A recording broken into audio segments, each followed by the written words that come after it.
जय जवाहर साथियों, हाल ही में सूरतगढ़ के एसडीएम भरत प्रकाश मीणा ने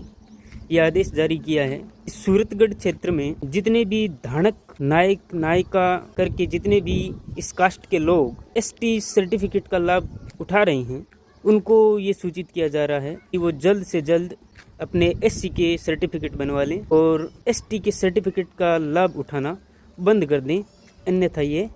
कानूनी अपराध है और इस पर आपको कड़ी से कड़ी सज़ा हो सकती है या एक तरीके से कानून के उल्लंघनकर्ता के रूप में माने जाएंगे। साथियों, दो सवाल उठते हैं।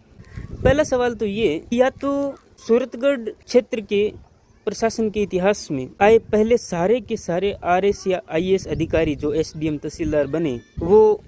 लीगल तरीके से आरएस आईएएस नहीं बने, क्योंकि अगर लीगल तरीके से बने होते तो उन्होंने तो एसटी के प्रमाण पत्र जारी की और उनको पता था कि यहाँ कुछ लोग नायक लगाते हैं, कुछ लोग नायिका लगाते हैं, कुछ लोग धानक लगाते हैं, कुछ लोग धानका लगाते हैं। फिर भी उन्होंने एसटी की सर्टिफिकेट जारी की क्योंकि उन्हें पता है कि ये एक ही कास्ट है। तो ये तर्क तो बैठता नहीं है कि पहले के सारे जितने भी आरएस आईएएस ऑफिसर सूरतगढ़ में लगे उनको जानकारी का अभाव था। दूसरा तर्क ये बैठता है कि वर्तमान में भारत में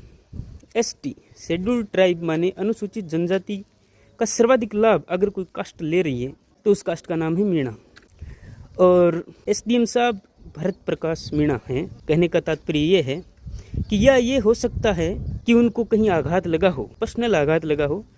कि मेरी कास्ट का कुछ हिस्सा नायक व धानक समाज ले रहे हैं। मेरे हिसाब से, मेरे संयम के हिसाब से ये तर्क बिल्कुल सही बैठता है, लेकिन मेरा प्रश्न सिर्फ इतना है कि क्या अपने पर्सनल या अपने कैटेगरी के या अपने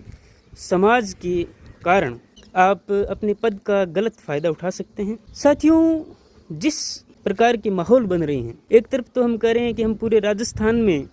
नायक समाज को एसटी का अधिकार दिलाएंगे, उसके लिए हम आंदोलन कर रहे हैं, जनसभाएं कर रहे हैं, समाज में जागरूकता फैला रहे हैं, लोगों को एक कर रहे हैं। और दूसरी ओर जिन लोगों ने अपने माथे पर लाठियां खाकर आंदोलन करके कुछ गिने चुने लोगों ने एसटी का अधिकार लिया है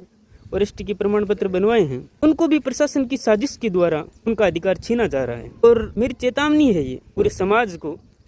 कि अगर आज हम सब एक नहीं हुए, हमने इस मुद्दे पर अपना अहम कदम नहीं उठाया, तो भविष्य में आने वाली पीढ़ी को हम जवाब नहीं दे पाएंगे। वो पूछेंगे, वो हमसे सवाल करेंगे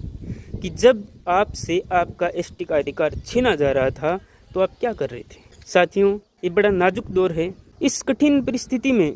हम सबको साथ आना बहुत जरूरी है, तभी हमारे समाज को एसटी का अधिकार मिल सकेगा और हमें अपना हक छीनना पड़ेगा। अब मुझे ये परिस्थितियां लग रही है कि कई बार जब आपको अपने अधिकार मांगने से नहीं मिलते हैं तो आपको हलक में हाथ डालकर छीनना पड़ता है, और ये हमें अब करना पड़ेगा। मेरा आप सभी से पुनः यही अनुरोध है कि समाज को एक कीजिए। समाज अगर एक पांडाल के नीचे बैठकर फैसला लेगा तो निश्चित रूप से समाज के आगे प्रशासन झुकता है, सरकार